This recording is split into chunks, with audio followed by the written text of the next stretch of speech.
Harga ini karena dia beli di grosir, beli distributor. Sedangkan Alfamart juga ada yang beli distributor, ada langsung beli di pabrik, tapi dia punya modal besar, dia dapat diskon karena beli rabat. Beda dengan warung-warung. Akhirnya Leo ini, karena Leo ini pemiliknya pondernya adalah seorang mualaf, Pak Sutri Lukito, yang punya modal, boleh kata masuk jaringannya 9 naga sebetulnya, ya, karena dia ini tim, nah, bukan resmi tapi dia tim, dan dia ini karena memang beda kita orang-orang Islam yang dari lahir keturunan orang mualaf, karena itu orang mualaf itu lebih taat menjalankan agamanya daripada kita, ya, sehingga dia berpikir bagaimana umat Islam Indonesia ini bisa minimal makmur juga, walaupun itu sebatas cuma warung-warung, ya. Makanya tadi ada sudah disampaikan Pak Ismail apa soal masalah harga dibicarakan, bahwa Leo ini sengaja menanamkan modalnya di pabrik untuk pemerataan kepada umat Islam. Makanya saya sampaikan di sini, jangan sampai bahwa tujuannya sebetulnya ini adalah untuk umat Islam. Ingat, jadi ada syaratnya juga ini, disampaikan atau tidak? Yang saya dengar ya, bahwa warung ini usahakan cari warung-warung yang umat Islam, ya, karena ini kerjasama MUI. Itu perlu diketahui bahwa itu, ya. Jangan sampai kita keluar dari jalur itu, pasti ketahuan. Karena memang itu sasarannya Pak Lukito untuk memomongkan umat Islam dengan menanamkan budaya di situ. Sampai ditanya oleh pada saat itu beliau wartawan, apa motivasinya beliau, ya, sampai berani begitu menginvestasikan dananya untuk warung-warung. Kenapa bukan usaha lain? Ya, dia itu hari bahasanya cuma satu. Karena Allah, itu saja, tidak lain, tidak mau dijawab berkali-kali. Karena Allah. Saya tertarikkan di situ. Nah, makanya saya bilang bahwa Leo hadir ini adalah untuk membantu umat, bersama dengan MUI. Jadi teknisnya tadi disampaikan juga, tapi ada yang miss saya sampaikan Pak Haji, ya. Tadi masalah pemorderan juga dibahas. Teman-teman koordinator di lapangan itu tidak memegang uang, ya, karena ada tadi penyampaian dari Pak Haji bahwa nanti koordinator menyetor ke DC. Tidak ada itu. Ini by system semua. Jadi tujuannya ini Leo hadir adalah untuk membina pelatihan kepada UMKM supaya dia setara dengan market. Jadi dilatih dengan manajemen di sini, manajemen bisnis. Jadi semua melalui aplikasi yang di koordinator dengan aplikasi yang punya toko. Jadi masing-masing punya toko itu sebisa mungkin harus ada Android-nya. Ya, karena yang melakukan pemorderan nanti itu adalah toko itu sendiri melalui aplikasi. Jadi koordinator itu cuma datang, Pak, kita modern apa? Kalau warung atau toko tidak ada aplikasi atau tidak tahu atau tidak ada Android-nya, itu bisa dilakukan oleh koordinator. Pak, kita modern apa? Tinggal input di aplikasi. Hasil inputnya ini dikirim, itu masuk ke Leo di Jakarta. Masuk ke Jakarta. Jakarta akan mengeluarkan semacam surat perintah sebetulnya, karena ini DC adalah cuma mendistribusikan saja. Ini Pak, ada orderan dari toko ini di mana Pak, contoh di Padatukang atau di kelurahan mana, tolong dikirim. Ya, sudah disampaikan sebelumnya juga. Di sini harus siap 24 jam menerima barang atau ada permintaan kalau waktu dia bikin harus dikirim. Karena kalau tidak sampai barang di toko sesuai dengan perjanjiannya, kena penalti di sini. Kena penalti. Ya, kena penalti dari apa? Ya,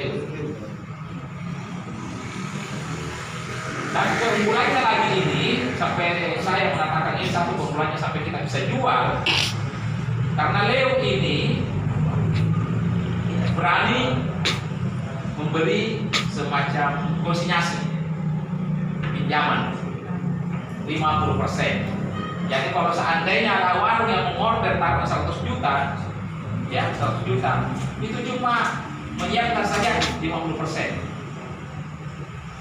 dananya, 50 juta saja. 50 juta itu yang saya dengar bisa dicicil sampai 10 bulan. Ya Pak, ya tadi kan 2 minggu, 10 bulan Pak, bisa dicicil.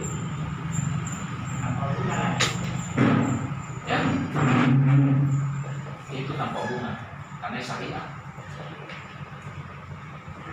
Jadi pemulainya itu keluar sampai ke toko pun beli ongkir, harga di bawah harga grosir. Ya. Makanya sekarang saya juga meminta teman-teman koordinator yang sudah koordinator ya, untuk mulai dari sekarang sudah bisa mendata toko yang mau jadi sasarannya dan mitranya.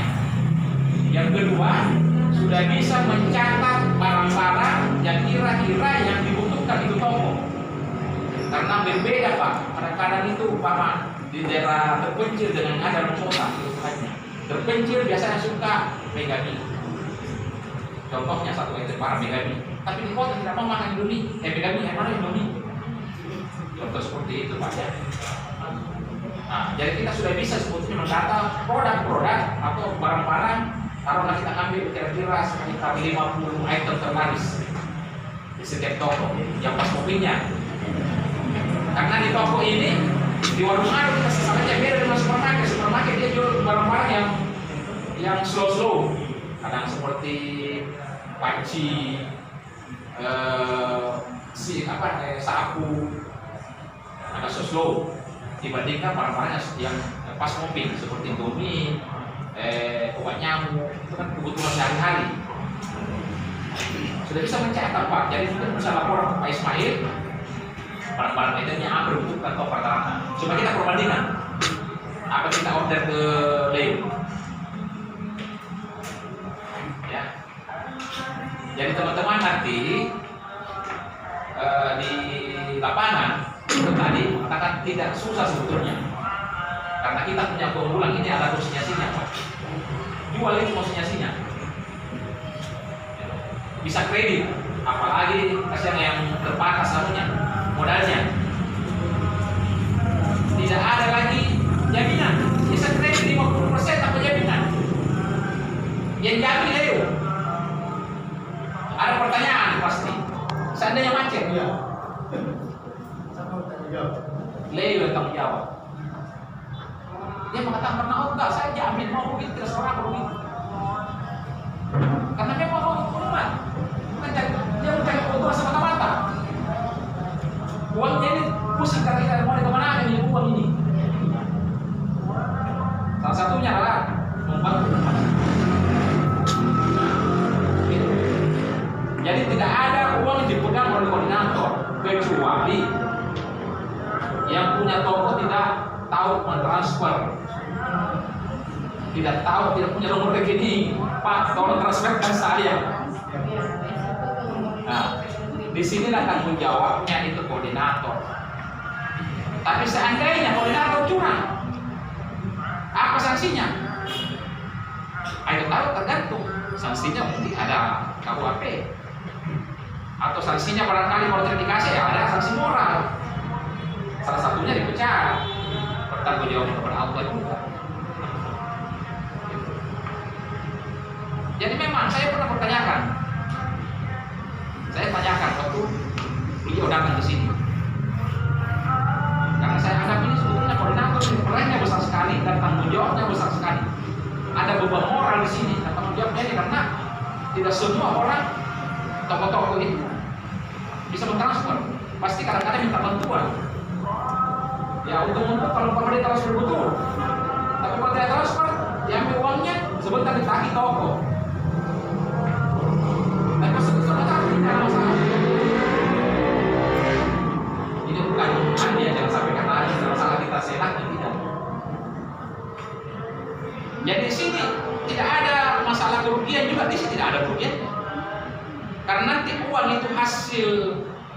barang yang dikirim ke toko-toko dibayar oleh Leo ke Pak Haji sebagai investor. Dan Pak Haji sebagai investor cuma menyiapkan saja gudang, menyiapkan karyawan, menyiapkan kendaraan dan operasional lainnya, sedangkan isinya disiapkan oleh Leo. Begitu Pak, itu pintasannya ini supaya kita paham bahwa Leo ini apa perannya di situ. Jadi dia sektor modal. Saya kira itu Pak, sepintas karena sudah dijelaskan tadi banyak oleh Pak Ismail dengan Pak Haji. Hal-hal yang mungkin teknis yang kita belum pahami, mari kita diskusikan.